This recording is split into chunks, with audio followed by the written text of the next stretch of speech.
When an arrogant billionaire woman mocked a black janitor, "If you can play that piano, I'll marry you," she had no idea that night would become the greatest shock of her life. That night, New York blazed with light. Outside the Whitmore Grand Hotel, spotlights swept across the red carpet, cameras flashing like bursts of fire. Inside the grand hall, crystal chandeliers spilled golden light over marble floors, and evening gowns brushed past each other with carefully practiced smiles. It was a typical high society fundraising gala, where stories of generosity flowed as smoothly as the champagne, and the hands that had polished the floors since dawn seemed to vanish into thin air. Marcus Reed pushed his cleaning cart along a side corridor, the rags folded with the same precision he'd kept for 5 years working here. He knew the silent language of this space, the cool nods, the eyes that looked past your shoulder, the way footsteps shifted away from the camera frame. A PR staffer passed, clipboard in hand, tilting her chin slightly. "Let's make sure staff stay out of the frame, thanks." Her tone was neither harsh nor rude. It was simply spoken as if it were a natural law, as if the lights only shone on certain people. At the start of his shift, the manager had said, "Marcus, use the service elevator, buddy. Don't cross the main hall while guests are being photographed." The buddy sounded friendly but distant, avoiding the need to read the gleaming Marcus on his name badge. A security guard happened to walk in the same direction, his glance not exactly hostile, just trained, scanning, preventing, monitoring. Marcus showed his staff ID with a polite smile. The man nodded and walked on, but when Marcus skirted the edge of the main hall to collect a few empty glasses, the sound of black dress shoes followed him for a few beats. On a small stage at the far end of the room sat a Steinway & Sons Model D, still and elegant like a promise. The polished black surface caught the chandelier's light, scattering it into tiny stars. Marcus paused, not because he was tired, but because a memory brushed against him. The scent of polished wood, the cool touch of ivory keys under his fingertips. He turned away. He was here to clean, not to play. The crowd flowed around him. A society lady halted when Marcus happened to step near the camera's edge. "Excuse me, go around, please." A man beckoned with a subtle wave. "Hey, you." Marcus turned. "Yes, sir, my name's Marcus." The man held out car keys, pointing toward the entrance. "Where's valet?" "Sir, I'm maintenance staff. Valet is at the front entrance." The man gave a flat "ah" and let his gaze slide off Marcus's face as if it had touched glass. Marcus was used to it. Here, slipping out of sight was a survival skill. Moving slowly at the carpet's edge, avoiding the camera's eye, circling around columns, always making sure he was the last through a doorway, so no one had to step aside for him. Occasionally, someone would mutter behind him, "You don't belong here." Not addressed to him directly, just to the air shaped like him passing by. He collected glasses, replaced ashtrays, wiped table edges. Another PR assistant hurried by, adjusting the backdrop. "Staff, please stay outside the photo line." "Understood," Marcus replied, his voice as flat as the freshly polished floor. Gloria Johnson, the veteran housekeeper, passed by and set a pack of tissues on his tray. "Marcus, take a break, have some water." "I'm fine, Miss Gloria." She looked at him a moment longer, as if she wanted to say something but knew not to in a crowded hall. From the grand doors, a group of guests entered under a choreography of lights. Smile, flash, turn, flash. Fingers touch the glass. Victoria Whitmore emerged at the end, her red silk gown catching the light like a sculpted flame. Diamonds flickered along her collarbone and wrist. She strode to the microphone, her voice firm and bright as polished glass. "We are here tonight to remind each other that hope always has a place. I trust everyone will be generous." The applause was polite, blending with the scent of expensive perfume and champagne foam. The same security guard trailed Marcus as he kept to the edge of the hall. No one had told him to. It just happened, as part of a collective reflex. When Marcus bent to pick up an empty glass, he caught his own reflection in a wall mirror. Navy shirt, black gloves, calm eyes trained over years. On the far side of the glass lay a neat story of kindness and charity. On his side was the man who polished those stories until they gleamed. A young female guest holding her phone paused where Marcus stood. "You? Sorry, could you move?"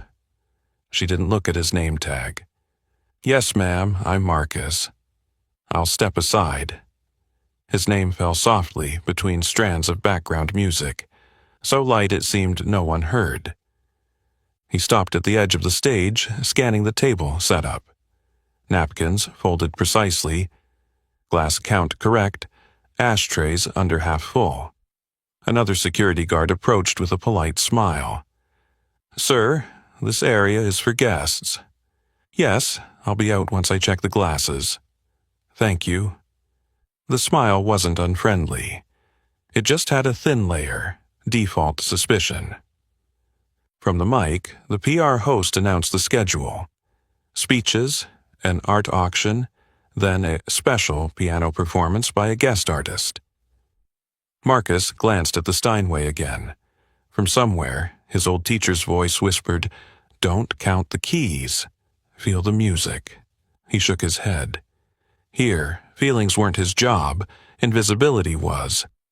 A couple walked past, the man squinting. "Hey, buddy, spill over there." Marcus turned. "Yes, I'll get it right away." He moved like a shadow over the marble, every motion calculated to be smaller than the room. Shoulders lowered, elbows tucked, standing at an angle to give way. He had learned to exist like a ripple, present everywhere, but gone from every frame. Once in a while, a pang hit him when the piano was tested. 3 scattered chords, someone pressing the pedal. The sound was full, deep, recalling nights he sat at a piano until his fingertips numbed, trying to place a melody exactly where it belonged on the score of his life. Now, that melody sat behind a door he had locked himself. The key, he thought, was lost somewhere on the road to becoming someone no one needed to notice. "Marcus, service route," the manager reminded, eyes flicking toward the photo corner where donors lined up their smiles. "Don't cross the main hall." "Yes, sir." Marcus turned toward the service elevator. At the narrow junction of 2 corridors, he paused, not from fatigue, but to swallow something unnamed. Then he moved on. The gala was running like clockwork. Speeches on cue, laughter in the right places, cameras at the right angles. Invisibility ran just as smoothly. Staff took the back route, names blurred into buddy or you, eyes reminding, "You don't belong here." Every piece fit neatly into the gleaming machine. Only Marcus, in a brief moment before the service door closed, looked back at the Steinway. The chandelier's light spilled over the piano's surface, pooling into a quiet glow. He exhaled softly, as if placing a small stone into a river. Then he pushed his cart inside, the door closing behind him, quiet as a blink. Dignity has no uniform, it has courage. The service elevator door had barely closed softly behind him when Marcus steered his cart back toward the edge of the hall to collect the last few glasses before the speeches began. Everything was running on schedule, and he knew a single scratch in the flow could shift the entire tone of the room. A PR woman, clipboard in hand, swept past, speaking as if to the air. "Remember, keep staff out of the photo line." Across the room, a security guard unconsciously matched Marcus's movements, without needing any orders. In the camera's circle of light, Victoria Whitmore stood as if she were the fixed point of a carefully drawn graph. The red silk gown clung perfectly, diamonds catching the light, her smile set to the correct angle. In her head ran a list of risks: a major shareholder irritated by last week's labor lawsuit, an unpredictable journalist present tonight, a new donor who needed wooing. The speech outline, the camera angles, who stood with whom, what must not happen, she knew them all by heart, like multiplication tables. What she didn't factor in was the human element outside the plan. Marcus bent on one knee, reaching for a glass that had rolled deep under a table. He straightened just as Victoria turned away from a camera, flicking her wrist. Champagne splashed in a golden streak across the red silk. A breathless second passed before the room's attention shifted, eyes converging, phones lifting. "What the hell are you doing?" Victoria's voice cracked, sharp as glass. Marcus placed the glass on his tray, straightened, and opened his hands as if to steady the air in the room. "I'm sorry, ma'am, "Sorry?" she cut in. "You stained this dress. Do you have any idea how much it costs?" The question wasn't meant to be answered. It measured the gap between someone entitled to demand and someone who needed permission to exist. A businessman smirked. No janitor could cover a scratch on that dress. Laughter rippled on instinct. Another voice, loud enough to be heard: "People like you should stick to the back." The security guard stepped closer, not to threaten, just standing like a period at the end of an accusation. Marcus kept his voice even. "I can cover the dry cleaning bill, ma'am."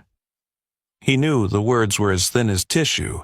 A month's wages wouldn't survive a boutique invoice. For Victoria, the fatigue of living in a cage of expectations condensed into a reflex, reclaimed control. She half turned, pulling the room's attention back to herself. "How about this?" she said. "If you can play that piano better than a professional, I'll marry you." She smiled, the sound cold and sharp, like a command redirecting the crowd. A beat of silence, then the room erupted. Someone joked, "Careful, more white keys than black." A few token she's, but eyes kept smiling. The harmless joke slid neatly into an old mental groove, race wrapped in laughter to avoid naming it. Standing at the fringe, Gloria Johnson tightened her hold on a packet of tissues. She looked at Marcus, then at Victoria. She recognized that look, someone who had never had to ask themselves whether they were allowed to stand here. "No need to make this a big deal, just a little accident," a woman said, but the cameras stayed up. Marcus could have slipped into the service hall as always, becoming a gap for the wave to glide past. But tonight something in him refused to retreat. "I don't need you to marry me," Marcus said, eyes steady, voice low but clear. "If I can do it, I want you to keep your word." A few chuckles shot out, testing how serious he was. Victoria arched a brow, trying to reel the moment back into a joke. "Perfect. Show us, buddy." She pressed the word buddy like a stamp, one more way to avoid saying his name. "Make it a bet," a guest called. "500 if you play the whole piece without a mistake. 1,000 if you last more than 30 seconds. Money flicked from wallets. That clean excitement allowed them to cheer without facing the fact they were fueling a public humiliation. The PR woman glanced at Victoria. A second's frown, then a thin smile. If framed right, the clip could boost reach. In Victoria's mind, goodwill charts, audience reach, and headline potential flickered past. She'd learned to measure everything in numbers, and forgotten how to measure in people. Marcus shook his head when the bills were pushed toward him. "I'm not taking your money." "Then what do you want?" "Just one thing. If I do it, you'll remember every word you just said, in front of everyone here." A thin pause. Victoria laughed longer this time, confident she still owned the story. Deal. Plenty of witnesses here. She pointed toward the stage. That piano. The whole city's ready to watch you.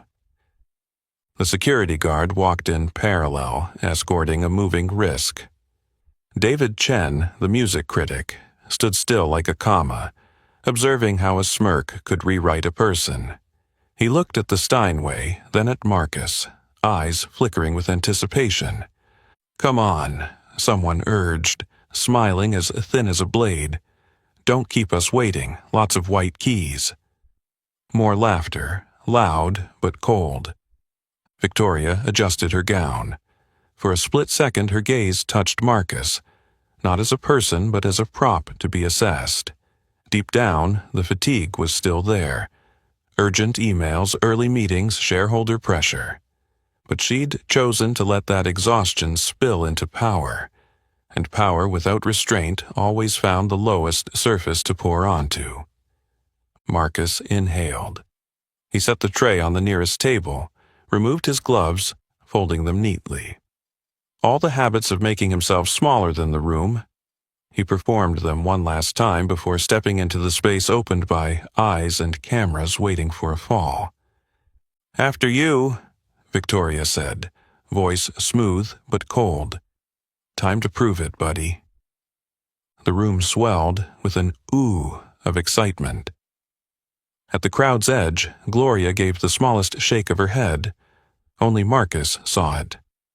David Chen stepped half a pace forward, hand in his suit pocket, ready to witness ability, not spectacle. Marcus walked. The sound of his soles on the marble barely carried, but each step seemed to reset the room's center of gravity. At the end of the path, the black Steinway and Sons Model D lay still, its lid catching the chandelier's light into its own private sky. The laughter hadn't fully faded, still falling here and there like late hail. But beneath the noise, a thin silence began to form, a space just wide enough for music, if it came, to enter. Marcus placed a hand on the stage edge. The guard stopped at the perimeter, not advancing. The PR woman stepped back half a pace, camera still rolling. Victoria kept her chin high, convinced she still controlled the moment. But for the first time that night, Marcus wasn't trying to make himself smaller. He simply stood at the full size of a man. "My name is Marcus," he said, loud enough for the first rows to hear. "Not Buddy." Then he stepped up onto the wooden riser, heading toward the piano the way a person approaches a real conversation, not a sideshow. From that moment, the night shifted, and the marriage dare that had sounded like a joke was hardening into a binding promise in front of a room full of witnesses. What came next would no longer be entertainment. It would be a test of dignity, talent, and one's word. Right after the calm statement, "My name is Marcus, not Buddy," the room seemed to drop a notch in noise. He kept walking, each step on the marble even and deliberate, not fast, not slow, as if he were resetting the dimensions of himself in a space that was never meant for him. A stack of bills slid forward, the snap of wallets opening. 500 if you play a full piece. 1,000 if you don't run off in 30 seconds. Clean excitement. They could enjoy themselves without realizing they were cheering for a public humiliation. Marcus didn't look at the money. "I'm not here to perform like a trained pet. I'm not taking your bets." Then he turned toward the one who had issued the dare. "I accept, and I only want one thing. If I succeed, Ms. Whitmore will keep her word, in front of everyone here." A few whistles rang out, half mocking, half testing. Victoria Whitmore lifted her chin, her smile locking into place. In her mind, the risk chart scrolled fast. Last week's labor lawsuit. An unpredictable journalist present. A new donor to impress. She thought in graphs and headlines, not in people. If he failed, the whole room laughed done. If he was decent, spin the narrative into a night of discovering hidden talent. What she wasn't used to was an employee demanding that she keep her word. Marcus reached the foot of the stage.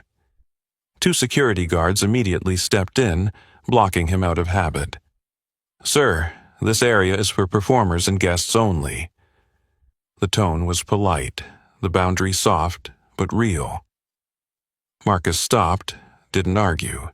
He tilted his head so they could see to the left, a white couple leaning happily over the stage edge, taking selfies with the Steinway in the background. No one stopped them. The guards hesitated for a beat, then returned to their positions in front of Marcus. The small moment laid bare the skew in the room. Same rule, enforced for only one person. At the edge of the hall, Gloria Johnson saw it, her lips pressing together. This wasn't the first time. A deep, clear male voice cut in, "Let him through." David Chen, the music critic, had been standing nearby. He didn't raise his voice, just shifted his shoulder slightly. "Tonight I want to hear music, not watch barricades move." The guards glanced at each other, then stepped half aside, opening the path but still flanking him, as if escorting a risk in motion. Victoria's brow tightened just slightly. She didn't like anyone else setting the rhythm.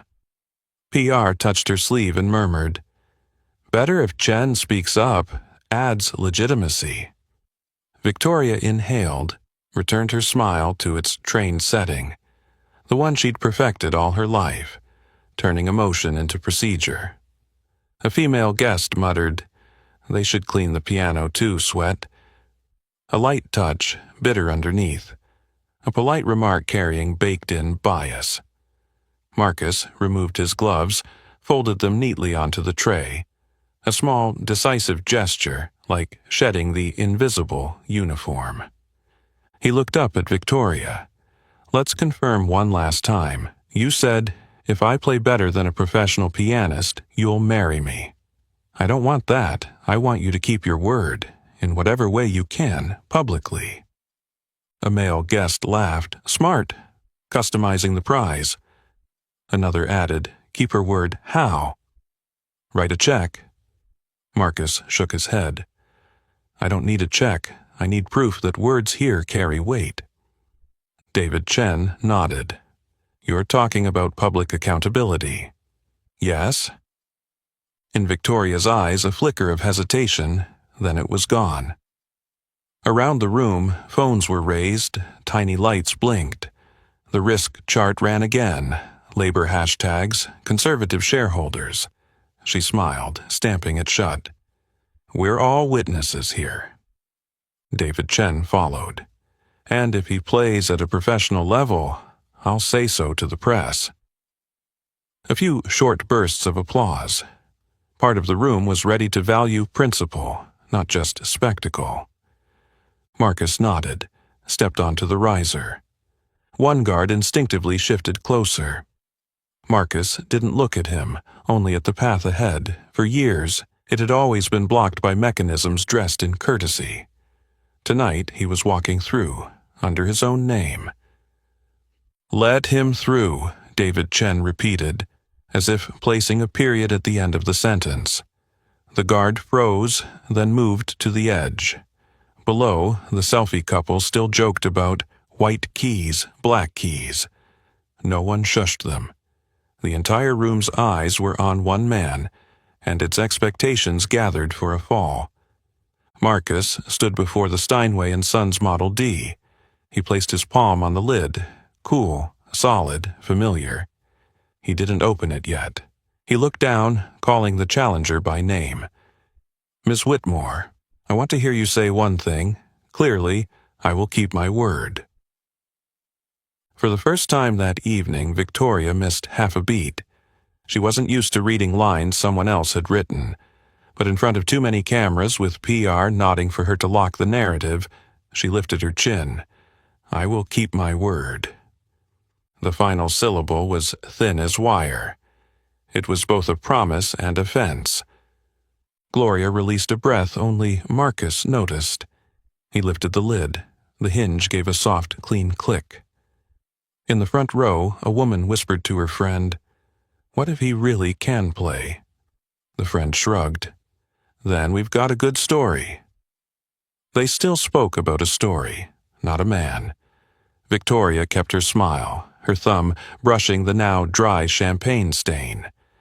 The fatigue at the base of her neck, day-long meetings, urgent emails, difficult shareholders, had been poured into a dare, as easy as snapping her fingers. A discordant thought crossed her mind. Why had she tossed that line so easily? Then the PR logic covered it again. If he's good, we discover talent. If he's bad, the room laughs. Win-win. Somewhere, the word dignity still waited outside the door. Marcus pulled the bench out and sat. He checked his distance from the keys, dropped his shoulders, loosened his wrists, old rituals returning like muscle memory. He spoke loud enough for the first rows to hear. "Thank you for making way." It sounded polite, but anyone hit by it would understand. He was speaking to the guards, and to a system that had long kept him at the hall's edge. The crowd steadied itself with a few jibes. "Get on with it. Don't keep us waiting." At the fringe, the man from earlier murmured, "Look, his hands are shaking." His friend replied, "Of course they are. Who wouldn't here?" David Chen gave a small smile. "Shaking or not, the music will answer." Marcus set his fingertips on the keys, just touching, not pressing. The air felt taut and thin, as if waiting for a snap. He had refused the money, made "I will keep my word" echo in front of witnesses, and walked through the barrier under his own name. All that remained was the sound of the piano.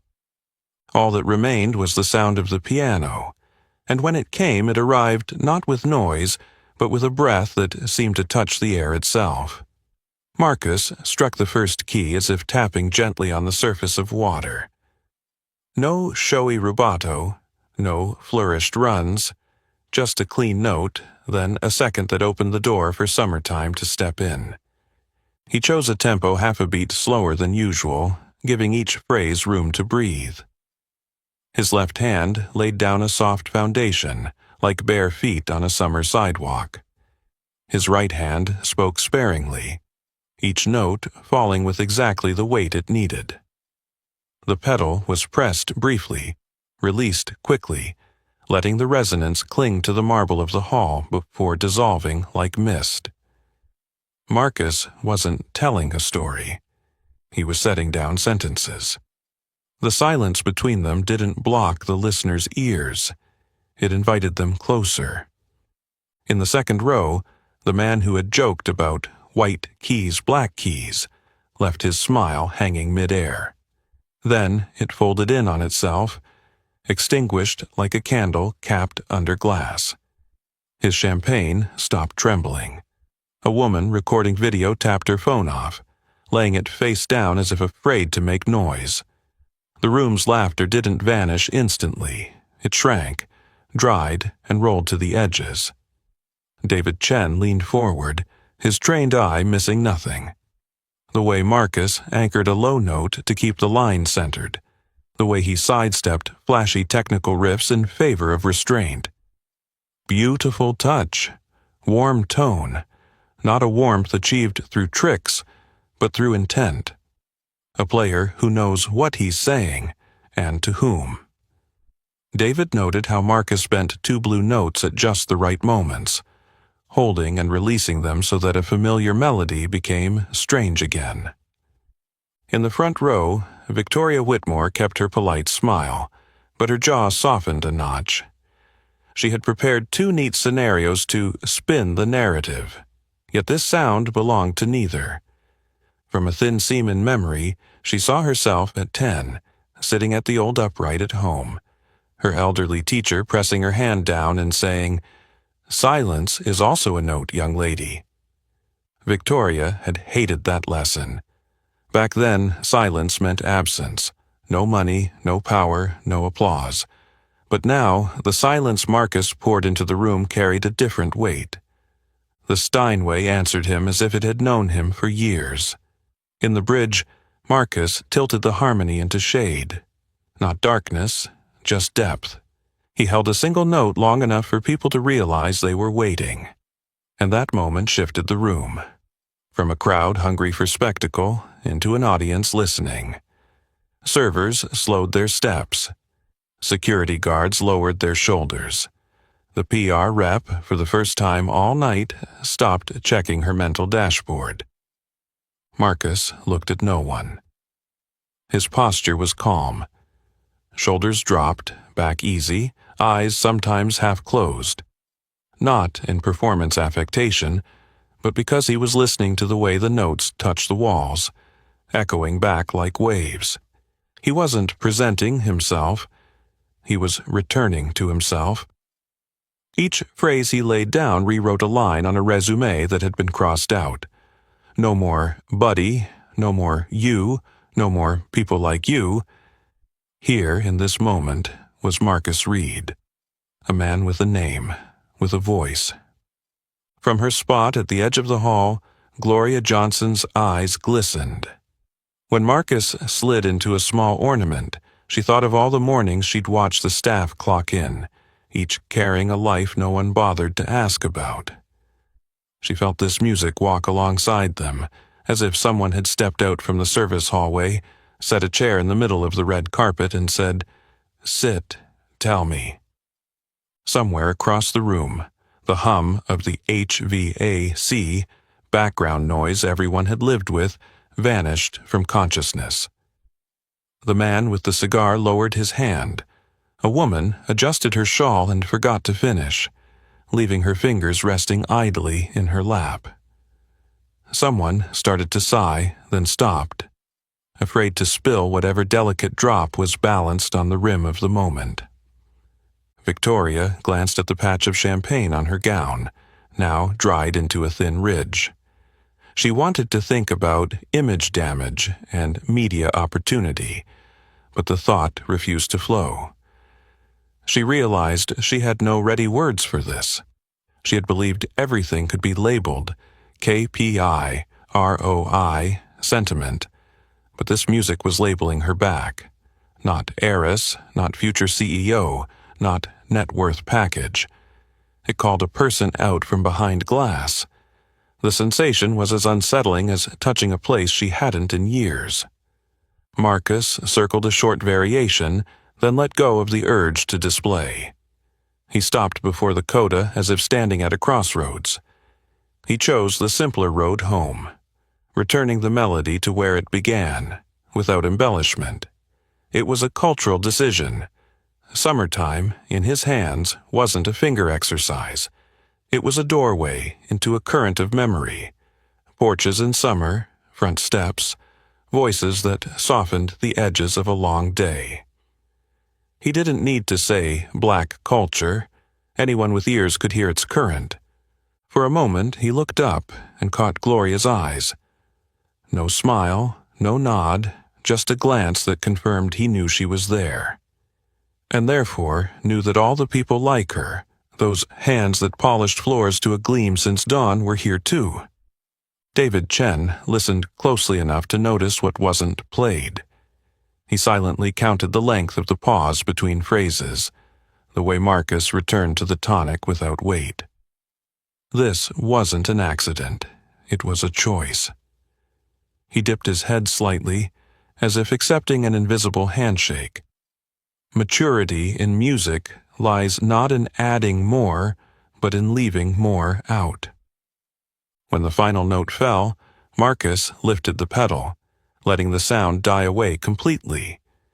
No exclamation point, no fireworks, just a small round period. And then silence. Not the awkward silence of a spilled champagne moment. Not the empty silence of nothing to say. This silence had changed color. Deep, warm, present. The room seemed to inhale all at once. A single clap rang out, then halted, like someone knocking but remembering someone was asleep. Marcus didn't turn toward the audience to seek approval. He sat still, hands loose in his lap, eyes on no one in particular. His posture said the rest. I am not here to prove. I am here to name. To name myself, to name those just pushed out of the frame, to name dignity that wears no uniform. In the front row, Victoria felt a voice inside her, one she usually smothered with her calendar, stir. What have I just done to this man? The question didn't stop at Marcus.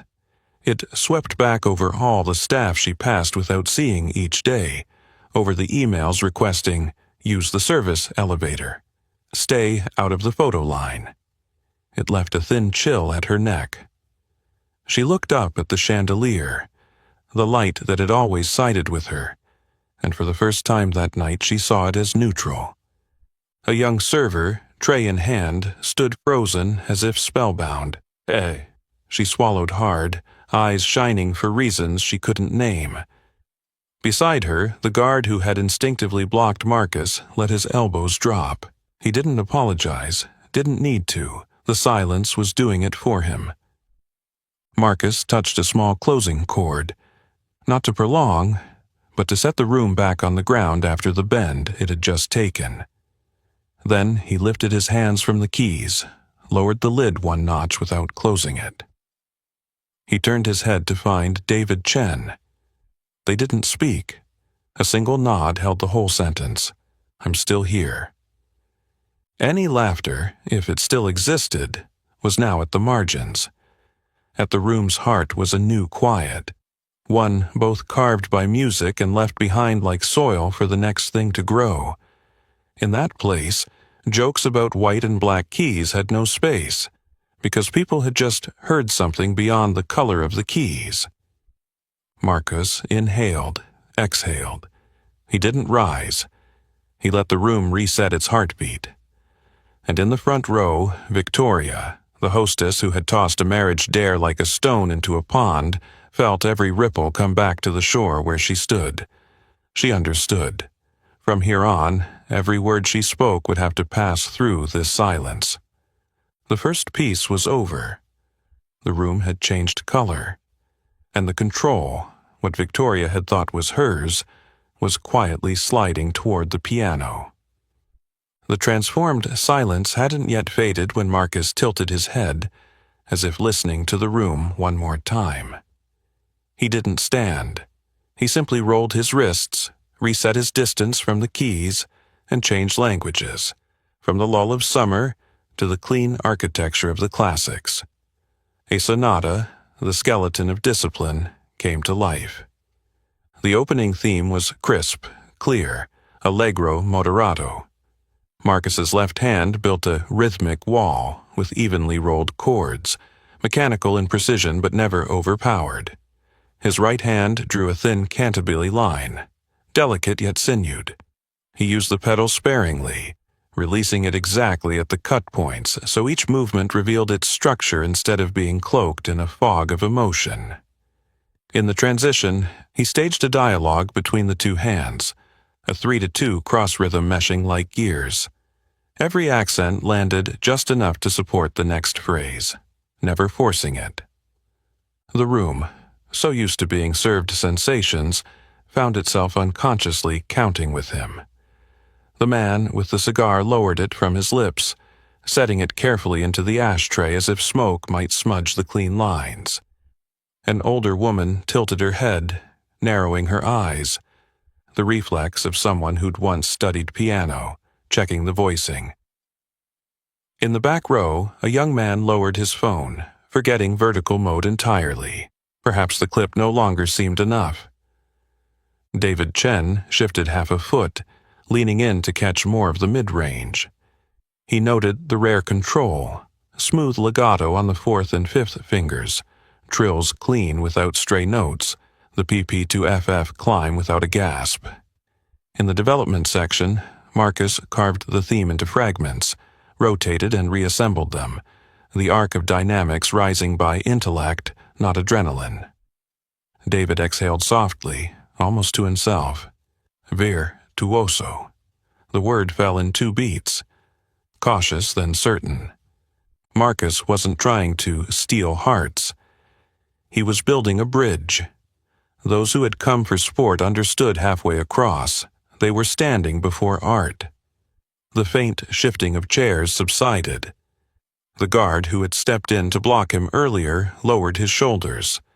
For the first time that night, his eyes were not watchful, but following. Victoria Whitmore sat upright, the smile on her face like an old mask. With each phrase, she felt the invisible dashboard in her mind. KPI, headlines, sentiment, lose signal for a few seconds before flickering back. She glanced at PR. That's enough, isn't it? The other's eyes wavered. If we cut at the peak, we'll be crucified. Victoria bristled at a situation she didn't control.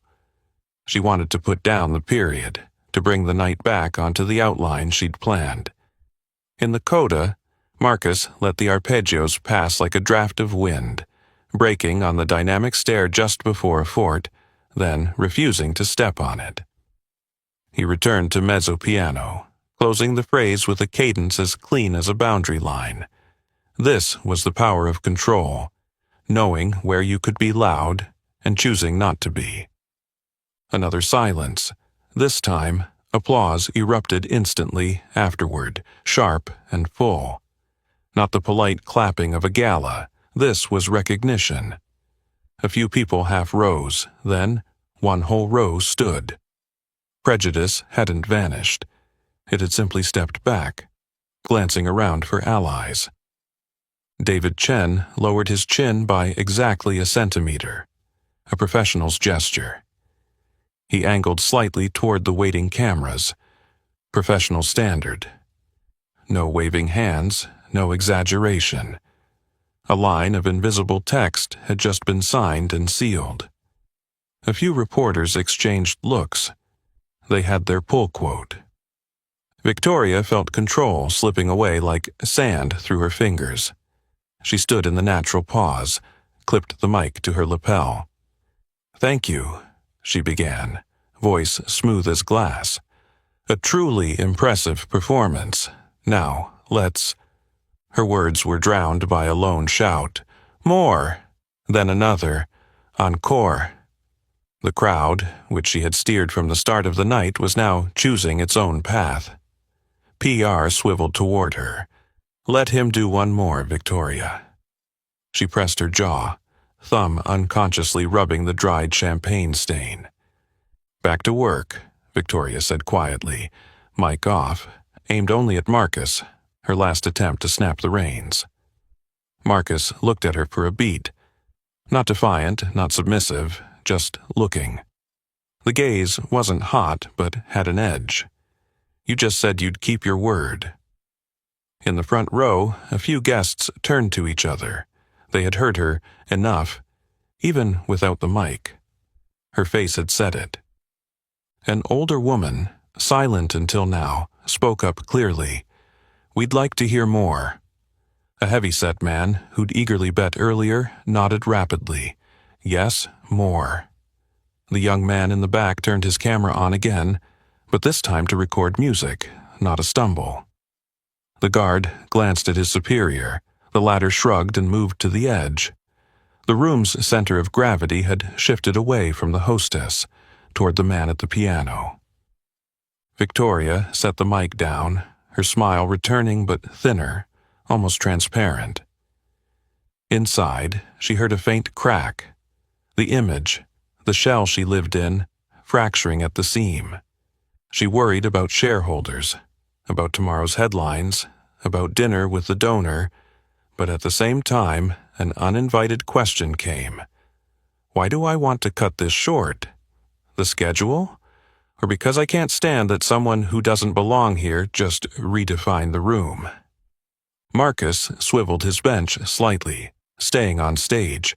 He looked over the rows calling for more, not to collect approving eyes, but to gauge the breath. He found David Chen. They caught each other's gaze amid the murmurs. David gave a small nod. Another invisible signature. Marcus placed his hands on the keys, but before playing, he said just loud enough for the first rows to hear, "Thank you. I won't make you noisier. I'll let the music do its part." He inclined his head toward Victoria, a polite gesture without submission. "I respect you, and I remember your word." He queued up the third piece in his mind, one that would drain both his technique and stamina, but didn't rush. Silence had just learned its job. Let it work one more beat. Phones lifted again, but the angles had changed. Now people were aiming for the entrance, not the fall. At the edge, Gloria Johnson laid a hand over her heart, a smile just beginning at her lips. She saw the other servers standing a little straighter, as if the spine of the whole evening shift had been realigned. The guard who often blocked Marcus stepped back another half pace, not in fear, but as if not to blur the outline taking shape. Victoria sat down. PR whispered the revised schedule. "We'll call this a special set. After this next piece, you step in to thank him and announce the auction." Victoria nodded, eyes never leaving Marcus's hands. She didn't know if she was hoping he'd stumble so she could reclaim control, or soar so she wouldn't have to hold it anymore. Marcus lowered his wrists. The opening theme of the next piece hadn't sounded yet, but the room was already leaning toward the piano. Somewhere, the feeling of sport had slipped from the grip. What remained was art, and the people standing before it, no longer hiding behind their roles. He closed his eyes for half a second, just enough to hear the clock inside click into place. Then he opened them, struck the first note. The room, like a sail catching the perfect wind, swelled, and the night, decisively, shifted into a new orbit. The very first note landed, and the entire room leaned toward the piano. Marcus locked the door behind any lingering doubt. No more lullabies, no more separate architecture of discipline. He chose an extreme technical piece. Steep double-note passages, long octave leaps, razor-close hand crossings, shifting 3 to 4 to 6 polyrhythms trading rolls without pause. This wasn't a piece to sound pretty. It was a summit that demanded both muscle and nerve. His left hand drove an ostinato smooth as a belt drive. His right hand strung staccato beats as precise as a sewing machine. In the second section, he bent the theme into a left-hand trill, a difficult, rarely chosen move, while the right hand walked the high register like a tightrope. The pedal was dotted only at phrase openings, lifted before any clouding could occur. Even on repeated note runs, he used a wrist rotary instead of the arm, keeping the speed without breaking the sound. Everything was control, no strain showing. The audience held its breath in the face of visible difficulty. The man who had once joked about white keys, black keys, drew his hand away from his glass. The security guard, who had blocked Marcus earlier, was now unconsciously leaning forward. Gloria Johnson gripped the edge of a table, the pulse in her wrist clear in each beat. The PR woman looked up from her screen, abandoning an unsent text. Laughter had slipped out of the room long ago. What remained was attention. Victoria Whitmore tried to erect a mental fence quickly. This was her event. This was her story to tell. If necessary, cut. But the music belonged to no fence. It took its own route, through the chandeliers, through the cameras, past the KPI formulas. In the coda, Marcus pushed a tremolo octave to the lip of Fort, then didn't break through. He reined it in, detoured into a short glissando, returning the phrase to piano like a graceful stop command.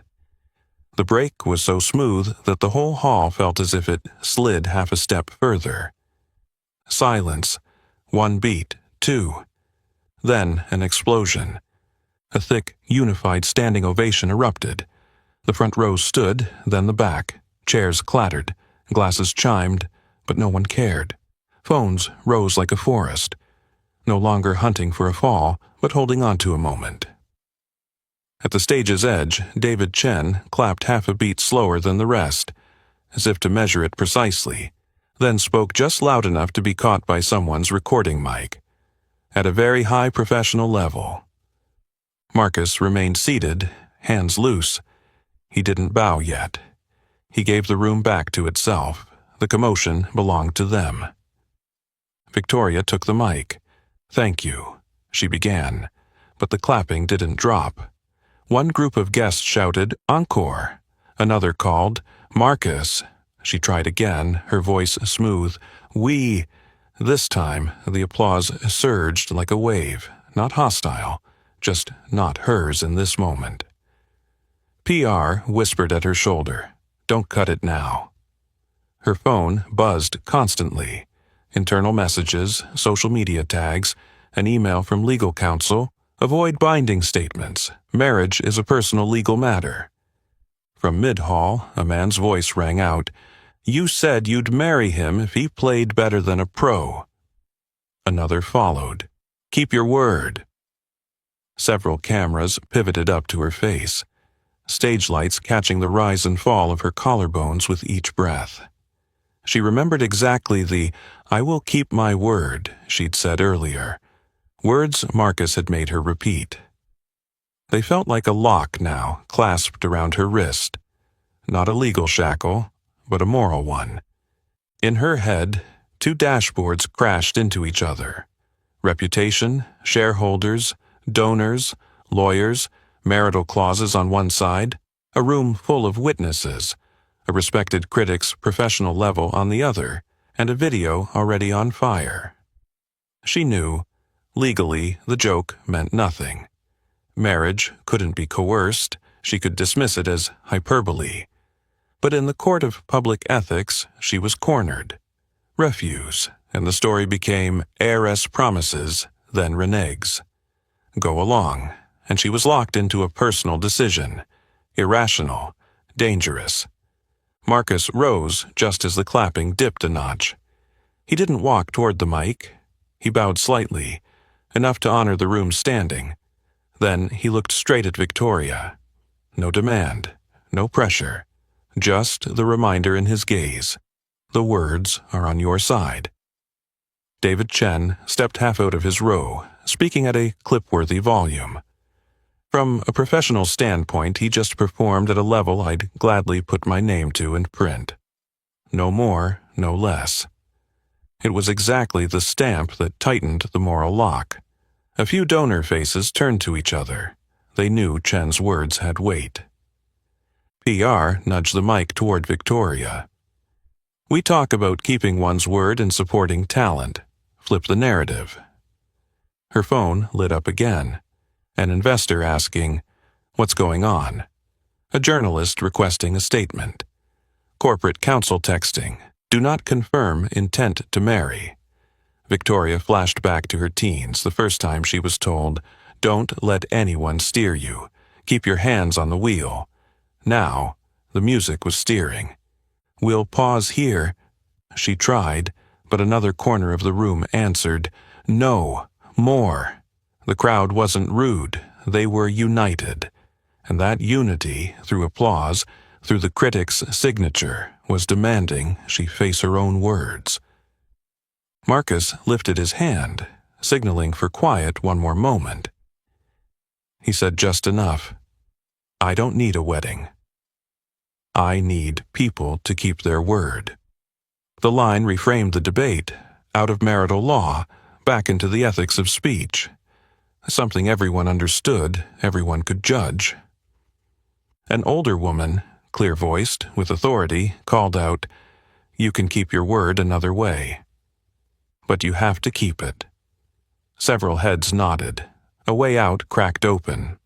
No forced marriage, but no broken promise either. Victoria swallowed hard. She wasn't cruel. She was trained to win. And winning, in her dictionary, meant never losing control. In this moment, she had to learn a new word, right. Not the right move, but the right thing. A second standing ovation rose, this one for the night's redefinition. Even the security guard clapped, offbeat but genuine. Gloria dabbed the corner of her eye with the edge of a napkin. David Chen pocketed his phone as if submitting his testimony. At the edge of the hall, an elderly lady squinted. "I know him." Her neighbor leaned in. "I think he used to be at the conservatory. Marcus Reed?" The words threaded into the taut fabric of the night, a cut that would drop the next act, revealing his identity and past. Victoria heard conservatory and felt her neck tighten. If the story turned into forgotten prodigy, every eye would swing back to judge her, not just for a cruel joke, but for abuse of power. She set the mic down and took a long breath. Before her was no longer a gala. It was an ethics trial, and the jury, already standing, was staring right at her. Marcus returned to the piano, resting his hands on the lid as if closing the file on his performance. He didn't take the mic. He let the silence do the next job, forcing the room's power holders to hear the sound of their own breathing. The room stayed still for one more beat, as if to confirm, from here on, every word would carry weight. It was in that silence, freshly reset to give weight to words, that an older woman's voice rose softly from the edge of the hall. "I know him." Heads turned. She stepped forward half a pace, adjusted her glasses. Marcus Reed." The name slipped free of the Buddy U label and dropped into the room like a latch clicking shut. A few people mouthed it back to themselves, tasting a returned identity. "He performed at the City Theater when he was 22, she said firmly. "That encore, I remember it perfectly." A silver-haired man in gold frames nodded. Yes. The music press called him a new talent. A younger guest pulled out his phone, typed quickly. The screen lit up with an old photo. A young man in a black suit bowing before a piano. David Chen narrowed his eyes, digging through his professional memory. "I read that review. And I remember a master class. My teacher mentioned your name." He turned to Marcus, nodding slightly, as if confirming a thread that had never truly broken. Victoria Whitmore's breath stuttered half a beat. She looked to PR. "Info?" The other checked her phone, whispering, "Old photos are surfacing. Hashtag number sign." Marcus Reed just popped. Victoria's own phone buzzed. An email from legal. No public statements on marriage. A text from an investor. What's going on? But the one line she couldn't sidestep was the name Marcus Reed. It rolled steadily in her mind, pushing aside words like KPI, sentiment, ROI. A space opened around Marcus. He stood straight, dipping his head slightly, as if apologizing for being recognized. Gloria Johnson stepped half a pace from the edge, her hand gripping the corner of a napkin. She hesitated. This wasn't something to parade before a crowd, but she had just watched him turned into a punchline. She raised her voice enough to carry, "If we're talking about Marcus, let me tell the rest." The room quieted instinctively before a house voice with years behind it. "Marcus's mother was sick for a long time," Gloria said plainly, adding no tears. "They lived on 2 shifts, hers and his. When her condition worsened, the medical bills came like a storm. His first piano, the one he'd saved for through scholarships and side jobs, was sold to pay hospital costs." A woman brought her hand to her mouth. A man slowly set his glass on the table. Gloria looked at Marcus, as if asking permission. He nodded, eyes closing for a beat. She continued, "He left the conservatory, took night cleaning jobs, to pay rent, pay debts, survive, and music." Gloria searched for the words. Music became tied to the smell of antiseptic, to white sheets, to the sound of monitors. He locked it away. David Chen added a piece, professional but warm. Talent doesn't vanish. It buries itself when it has no nourishment. He looked around, placing the phrase where non-musicians could understand. Gloria lowered her gaze, then lifted it again, her face firming. And this isn't just about poverty. She clipped the words. Someone once told him after an audition, "We need someone who fits the hall. Hair should be tidier. Don't play with so much color. Your demeanor needs to be more professional." She didn't exaggerate. Those words were polite and dangerous for that very reason. Another time, a guard blocked him at a stage door, made him use the service stairs even though he had an invitation in hand. A small "damn" escaped from the third row, then sank. Some guests looked at each other, their own words to their staff suddenly appearing in letters before them. The barrier here wasn't brick, it was etiquette wired into the mind. Marcus heard his name repeated in the room. Marcus, not Buddy. Each time was a small hammer tapping old paint. He drew in a deep breath, held it, let it out. He didn't want tonight to become his private tragedy in public. But Gloria wasn't telling a sob story. She was naming the problem. The polished system that had pushed him to the margins. Victoria's mind flashed to the checklist she'd sent internally. Staff, stay out of the frame. Use service elevator. Don't stand in the lobby during guest check-in. She wanted to defend herself. That's procedure, not discrimination. But behind that thought came another, quieter one. Who writes the procedure? She looked at Marcus and, unbidden, saw the simplicity in his stance contrasted with the complexity of the glass casing around her own life. David Chen gave a small nod to Gloria, a thank you for naming it plainly. He added the professional credential. At the conservatory, he topped the piano class 2 semesters in a row, he said. I have an old note from a professor. Deep touch, wide ear, pedal control rare at his age. He didn't mention the times Marcus lost funding because he didn't fit the face of the program. The phrase was too sharp to throw now, but the attentive had already connected it when Gloria said, "Fit the hall." A middle-aged man frowned. That still happens today? Another sighed. It never stopped, just speaks another language. Shame, rare at a gala, was now present. Not loud, but heavy. Victoria lifted the mic, then set it down. She knew anything she said now would be filtered through the moral lens just raised. She glanced at PR. The other shook her head. Don't defend. Listen. It was advice unfamiliar to someone who lived by steering. But tonight, silence was again in the right place. Gloria closed, her voice steady. He doesn't need anyone's pity.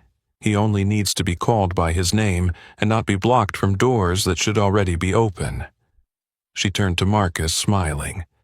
Tonight you opened one yourself with music.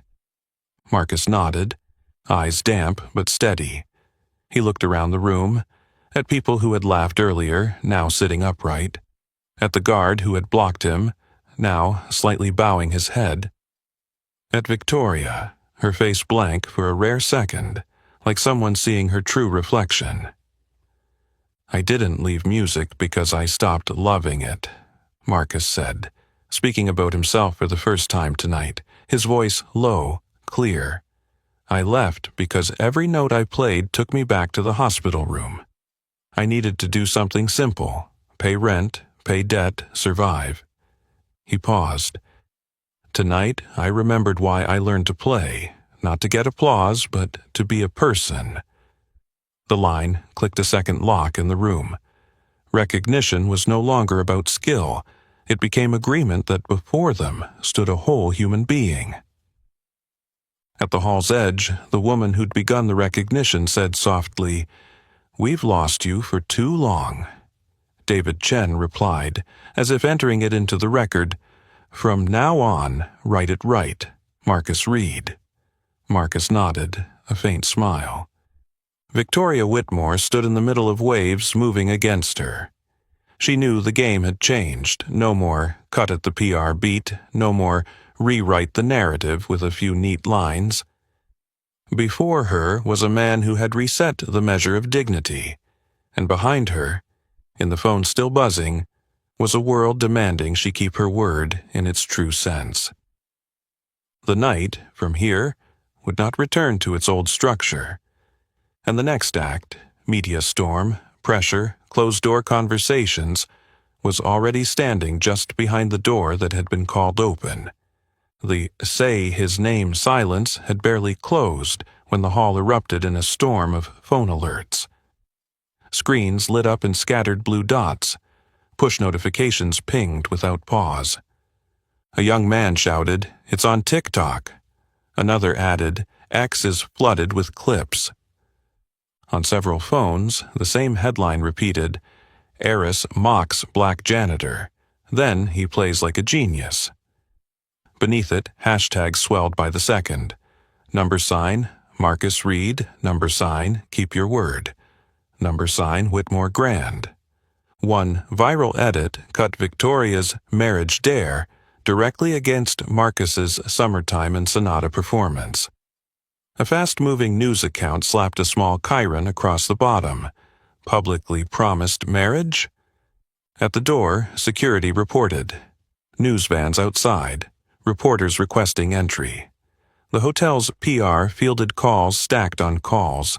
Legal messaged urgently, "Absolutely no confirmation of any marriage. All statements must be neutral." Two blades of social media stuck out at once. On one side, comments demanding justice piled up. "Respect dignity. Keep your word. Incredible, Marcus." On the other, the shadow side swelled. Mockery, digging into his personal life, doctored images turning tragedy into circus. Even the applause was clipped into meme format. Victoria felt control slip away like coat buttons popping loose. The metrics dashboard in her head, sentiment, reach, risk, flashed red-green like a trading floor. An investor texted bluntly, "Don't let private matters become a corporate commitment." Legal wrote, "Marriage is a personal matter, cannot be publicly binding." PR leaned close to whisper, "One wrong word and we'll spend a week cleaning up." In front of the piano, Marcus stood still. He watched the crowd spiraling into a vortex of clips. This was not what he had built tonight for. He looked up, voice calm but clear enough to carry. "We're turning tonight into a circus." A few heads jerked up. He turned to Victoria. "I suggest we speak in private. Not to hide, but to move from mockery to making it right." A ripple of dissent. "No, say it here. Keep your word in front of everyone." David Chen raised his hand for quiet. "If you want the right answer, both sides need to speak to each other like adults." He wasn't shielding anyone, he was protecting the quality of the decision. Gloria Johnson added a half sentence leaning toward conscience.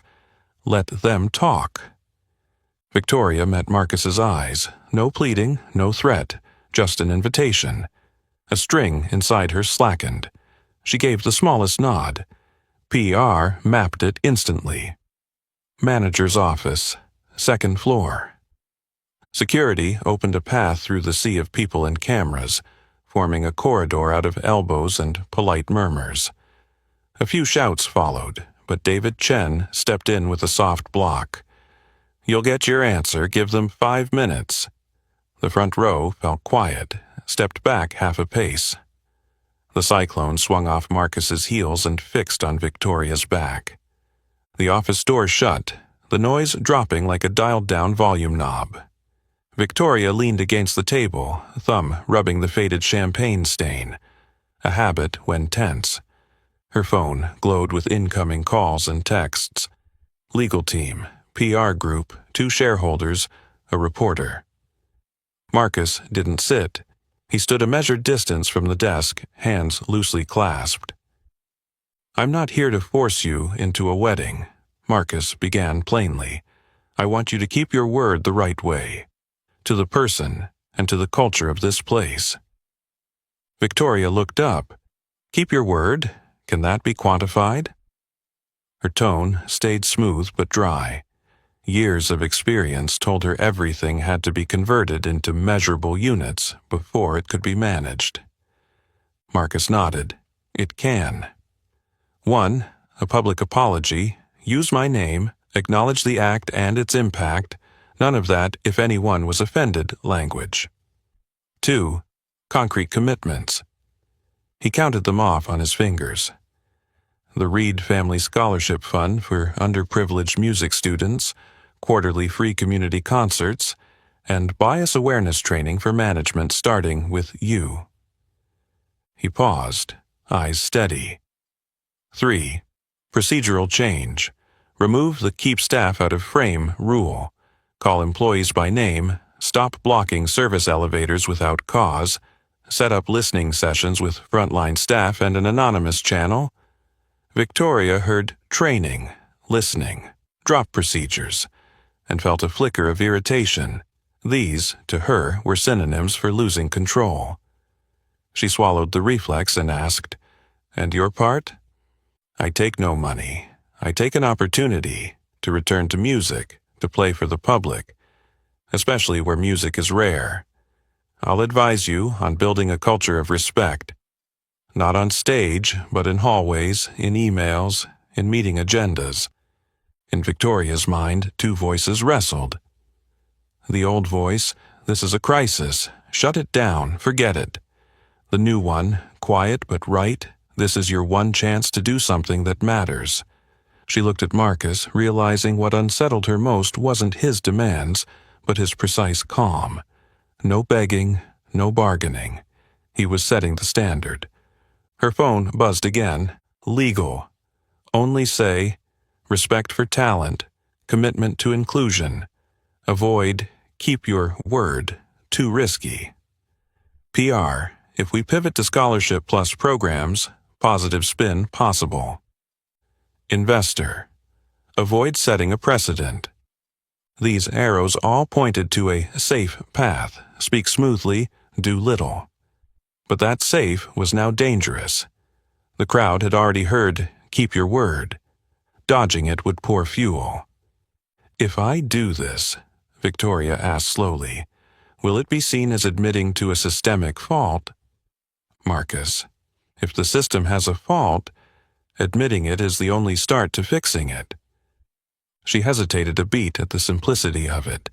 She'd been taught since childhood to win, not to admit. But tonight, winning meant being right. "About that line I said, 'I'll marry you.'"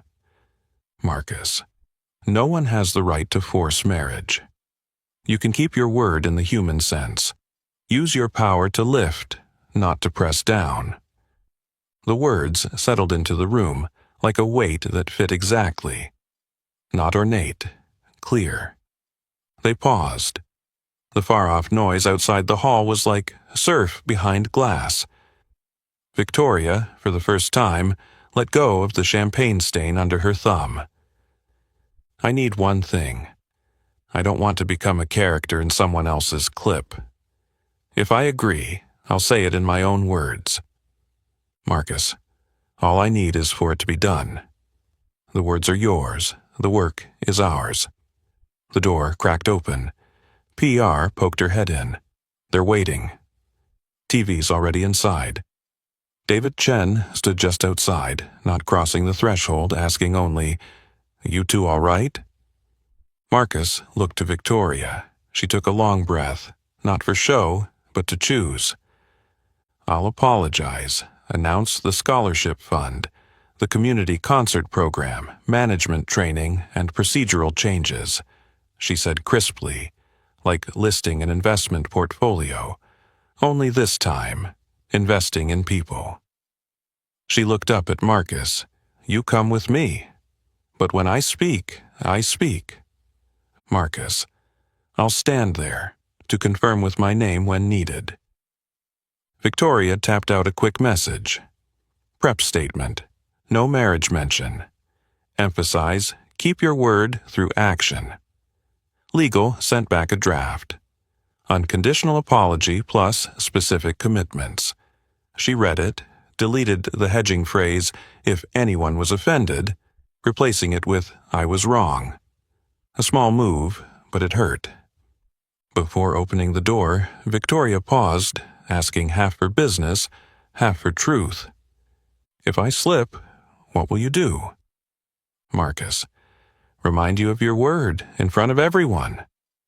She nodded, a nod accepting a binding she'd spent her whole career avoiding. The door swung open. Noise, cameras, lights flooded in like a tide. The social media storm was still there, sharp and cold, but at its center was a small space just agreed upon.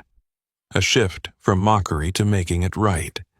And that would be the measure of what came next, whether she would keep her word in action, before a city now watching. The doors swung open, and lights and cameras rushed in like a tide, but instead of retreating, Victoria stopped squarely at the mic. Marcus angled just to her right, close enough to share the noise, far enough not to steal the frame. David Chen stood front row like an official seal, and Gloria Johnson remained at the edge of the hall, still holding the corner of her napkin. Victoria looked around the room, inhaled, and this time didn't read from the safe draft. Tonight, I was wrong. I disrespected Marcus Reed, failed to call him by name, turned my own employee into a shadow. I apologized to him and to everyone we have ever treated as invisible. The I was wrong dropped into the room clean, with no, if anyone was offended cushion. PR held its breath.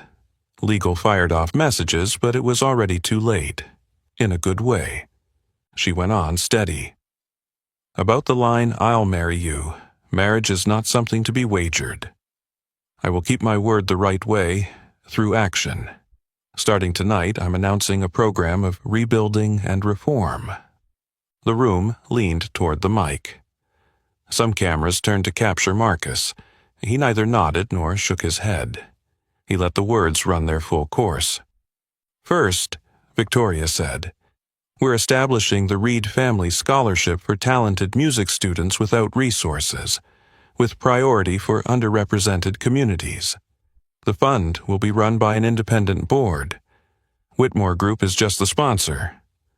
She paused half a beat. I want that name to outlast this evening. A single clap broke out. Not polite, but the reflex of seeing a door being built. Second, she raised her head, we'll launch the Keys for Dignity community concert series in Harlem and Brooklyn. Free admission, full union pay for musicians and crew.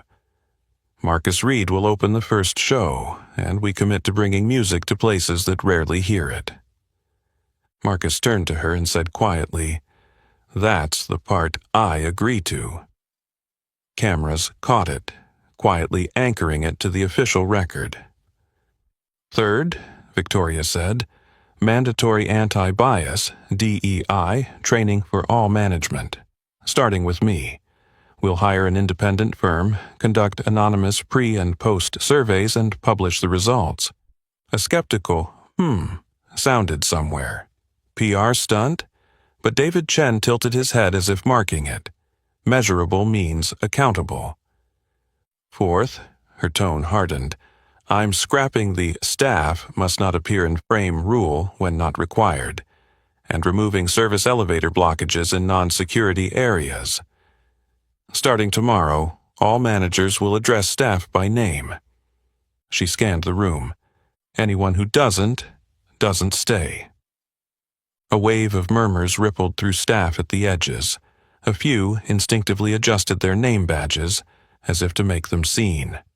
Fifth, Victoria paused, then said plainly, we're raising our minimum wage to a true living wage per city standards and adding health stipends for night shifts. Deadline, next quarter. An involuntary gasp escaped the crowd. This was no longer PR, this was budget. 6th, she slowed. Every month, I'll hold a listening session with frontline staff, with an anonymous channel direct to the executive board. No polished reports, only truth. Victoria lowered the mic a fraction, then raised it again.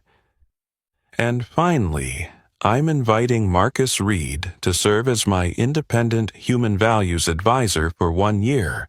Call it humility coaching. He'll have the right to say what I don't want to hear, and I'll be responsible for listening. A faint smile passed over Marcus's face, not for winning, but for the right thing being named. Camera shutters snapped. A reporter called out, "Do you admit you discriminated?" Victoria inhaled, "I admit bias exists in my organization and in me. I take responsibility for fixing it. Not perfect for legal, but right for ethics." Faces that had smirked earlier fell silent. Marcus asked for the mic, only for a few seconds. "Thank you. I don't need a wedding. I need what's been promised to be done. I accept the advisor role, not to grade, but to ask, how do we treat people when the cameras are off?" He handed the mic back. "Clean." Gloria tilted her head, eyes wet but dry-cheeked. She leaned toward Victoria as she stepped down. "Thank you for saying, I was wrong. From tomorrow, call me Gloria." Victoria hesitated, then nodded. "Yes, Miss Gloria." The hierarchy flipped, but into its right place. In the front row, David Chen spoke just loud enough for the mics to pick up for the background of clips. "This isn't a fairy tale. This is governance. And governance means measuring promises by actions."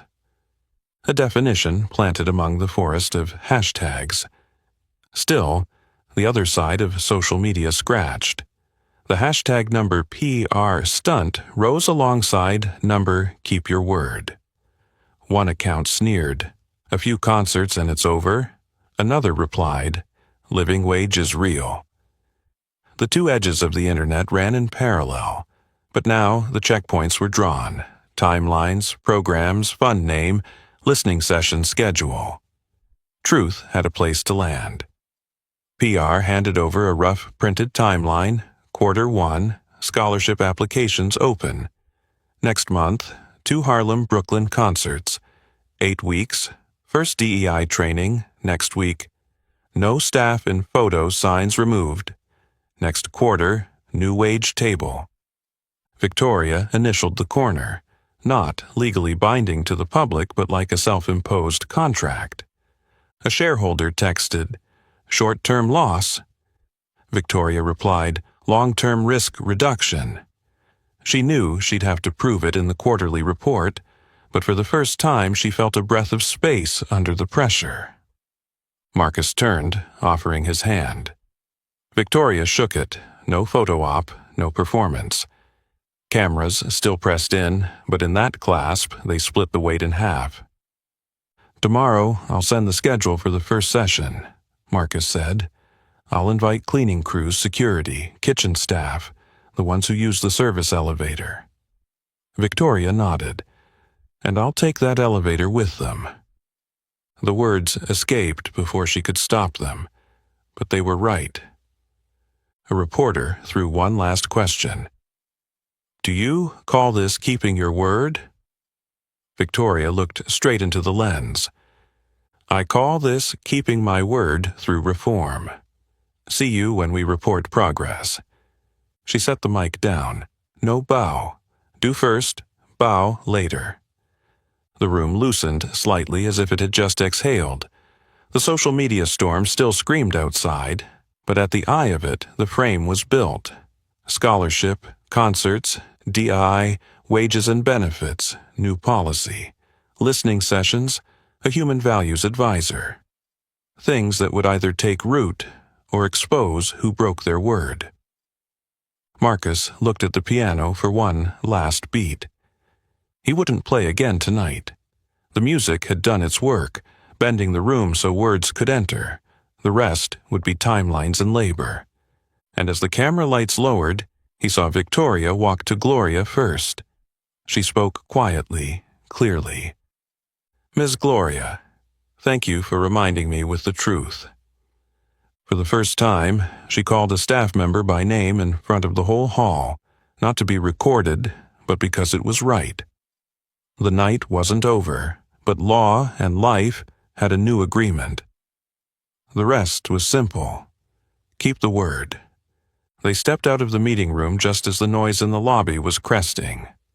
Victoria walked half a step ahead, but when they reached the edge of the carpet, she slowed to let Marcus come level with her. PR handed her the mic. She didn't look at the teleprompter. "I'm Victoria Whitmore. Tonight I was wrong with Marcus Reed and Gloria Johnson. With the way I addressed you, my attitude, and the harm I caused to people who should have been respected." She paused for a beat. "I apologize, unconditionally." The click of cameras moved closer. She continued, shifting from words to a concrete plan. Specific timeline.